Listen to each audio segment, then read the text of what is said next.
ಹೊಸ ಮೂವಿ ಹೇಗೆ? Movie release ಆಗಿದೆ. ಆಕ್ಚುಲಿ ಇವಾಗ ಆಡಿಯನ್ಸ್ ಹೇಳ್ಬೇಕು, ನಾವು ನಮ್ಮ ಕರ್ತವ್ಯ ನಾವು ಮಾಡಿದೀವಿ, ಅಂದ್ರೆ ನಮ್ಮ ಕೆಲಸಗಳನ್ನ ನಾವು ಮಾಡಿದೀವಿ. ಇನ್ನು ಆಡಿಯನ್ಸ್ ಹೇಗೆ ತಗೋತಾರೆ, ಹೇಗೆ ರಿಸೀವ್ ಮಾಡ್ತಾರೆ. ಯಾಕಂದ್ರೆ ತ್ರಿವೇಣಿ ಅನ್ನೋದು ಸಿಕ್ಕಾಪಟ್ಟೆ ದೊಡ್ಡ ಹೆಸರು. ಅದು ಆಕ್ಚುಲಿ ಅವ್ರ ಕಾದಂಬರಿನ ಎತ್ಕೊಂಡು ನಾವು ಅದನ್ನ ಅಚೀವ್ ಮಾಡಿದೀವಾ ಇಲ್ವಾ ನಮ್ಗೆ ಗೊತ್ತಿಲ್ಲ. ನಮ್ಗೆ ಆತಂಕ ಇದೆ, ಸಿಕ್ಕಾಪಟ್ಟೆ ಆತಂಕ ಇದೆ. ಆಮೇಲೆ ನನ್ನ ಕೆರಿಯರ್ ನಲ್ಲಿ ನಾನು ಮೊದಲನೇ ಬಾರಿಗೆ ಒಂದು ಕಾದಂಬರಿನ ಸಿನಿಮಾಗೆ ಅಡಾಪ್ಟ್ ಮಾಡ್ತಾ ಇರೋದು. ಆ ಕಾರಣಕ್ಕೆ ಆಬ್ವಿಯಸ್ಲಿ ಲೈಕ್ ನನ್ಗೆ ಸಿಕ್ಕಾಪಟ್ಟೆ ಕುತೂಹಲ ಇದೆ ಆಡಿಯನ್ಸ್ ಹೇಗೆ ತಗೋತಾರೆ.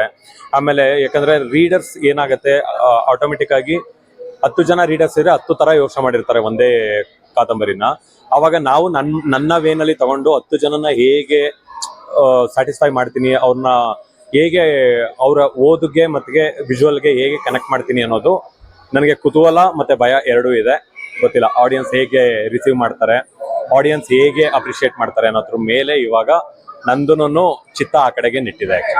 ನೀವು ಇವಾಗಲೇ ಶ್ರಾವಣಿ ಸುಬ್ರಹ್ಮಣ್ಯ ಆ ತರ ಮೂವಿಗಳನ್ನ ಕೊಟ್ಟಿದ್ದೀರಿ, ಅದಕ್ಕೂ ಇದು ಅದರ ನಂತರ ಇದು ಬರ್ತಾ ಇದೆ, ಅದು ತುಂಬಾ ಸಕ್ಸಸ್ಫುಲ್ ಆಗಿತ್ತು. ಅದ್ರ ಬಗ್ಗೆ ಅದು ಮತ್ತೆ ಇದನ್ನ ಯಾವ ತರ ನೀವು? ಈಗ ನಾನು ಮುಂಚೆ ಮಾಡಿರೋ ಎಲ್ಲಾ ಸಿನಿಮಾಗಳನ್ನು ನಾನೇ ಬರ್ದಿದ್ದು ಕತೆಗಳು. ಶಿಶಿರ ಆಗ್ಬೋದು, ಶ್ರಾವಣಿ ಸುಬ್ರಹ್ಮಣ್ಯ ಆಗ್ಬೋದು, ಶ್ರೀಕಂಠ ಆಗ್ಬೋದು, ಪಟಾಕಿ ಆಗ್ಬೋದು, ಮನೆ ಮಾರಾಟಕ್ಕಿದೆ ಆಗ್ಬೋದು, ಅದರದ್ದು ಸ್ಕ್ರೀನ್ ಪ್ಲೇ ಇದು ಎಲ್ಲ ವರ್ಷ ನಾನೇ ಮಾಡ್ಕೊಂಡಿದ್ದು, ಕತೆಗೀತೆ ಇದು ಎಲ್ಲಾನು. ಈ ಸಿನಿಮಾದಲ್ಲಿ ಡೈಲಾಗ್ಸು ಮತ್ತೆ ಡೈರೆಕ್ಷನ್ಸ್ ನಾನು ಇದು ಮಾಡಿದ್ದೀವಿ. ಸೊ ರಿಯಾನ್ ಕ್ರಿಯೇಷನ್ ಅವರು ಸ್ಕ್ರೀನ್ ಪ್ಲೇ ಎಂಟರ್ ಆಗಿದ್ದು. ಸೊ ನಮ್ದೇ ಕತೆ ಅಂತ ಅಂದಾಗ ಒಂದು ಫ್ರೀಡಮ್ ಇರುತ್ತೆ. ಅಂದ್ರೆ ಆ ಕತೆ ನನಗೆ ಮಾತ್ರ ಗೊತ್ತಿರುತ್ತೆ, ನಾನು ಏನ್ ಅನ್ಕೋತೀನೋ ಅದನ್ನ ಪ್ರೊಜೆಕ್ಟ್ ಮಾಡ್ಬೋದು ಹೊರಗಡೆಗೆ.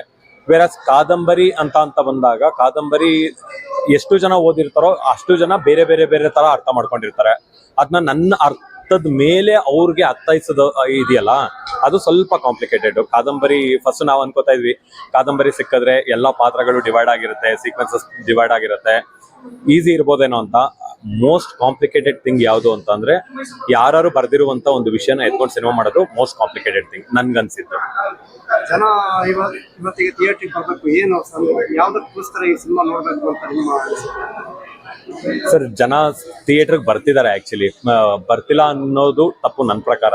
ಯಾಕಂತಂದ್ರೆ ನಾವೇ ರೆಗ್ಯುಲರ್ ಆಗಿ ಸಿನಿಮಾಗಳು ನೋಡ್ತಿರ್ತೀವಲ್ಲ, ಜನ ಬರ್ತಿದ್ದಾರೆ. ಒಂದು ಏನಾಗುತ್ತೆ ಅಂತ ಅಂದ್ರೆ ಜನ ಏನ್ ನಿರೀಕ್ಷೆ ಮಾಡ್ತಿದ್ದಾರೆ ಅನ್ನೋದಕ್ಕೆ ನಾವು ತಲುಪ್ತಿದೀವ ಅನ್ನೋದಷ್ಟೇ ಇಂಪಾರ್ಟೆಂಟು. ಜನ ಸಿನಿಮಾ ನೋಡ್ತಿಲ್ಲ ಅಂತಲ್ಲ, ನಾವು ಅವರ ಅಭಿರುಚಿಗೆ ಸಿನಿಮಾ ಮಾಡ್ತಿದೀವ ಅಂತ.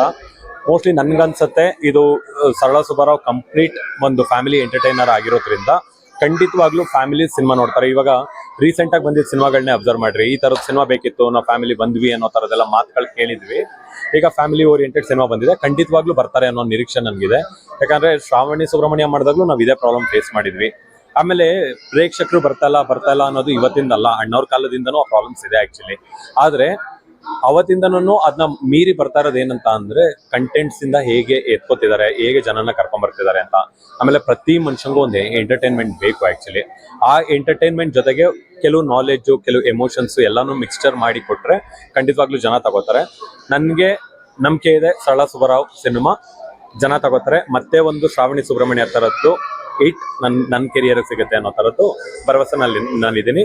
ಖಂಡಿತವಾಗ್ಲೂ ಪ್ರೇಕ್ಷಕರು ನೋಡ್ತಾರೆ ಅನ್ನೋ ಭರವಸೆ ಇದೆ ಸರ್. ನನ್ಗೆ ಸುಮ್ಮನೆ ಚಿಕ್ಕ ಅಳುಕೂ ಇಲ್ಲ ನನಗೆ, ಅಥವಾ ಭಯನೂ ಇಲ್ಲ. ಜನ ಬರ್ತಿಲ್ಲ, ನೋಡ್ತಿಲ್ಲ ಅನ್ನೋದೆಲ್ಲ ಸುಳ್ಳು, ನನ್ನ ಪ್ರಕಾರ ಸುಳ್ಳು ಸರ್. ಯಾಕಂದ್ರೆ ನಾನು ಎಕ್ಸ್ಪೀರಿಯನ್ಸ್ ಮಾಡಿರೋ ಪ್ರಕಾರ ಸುಳ್ಳು.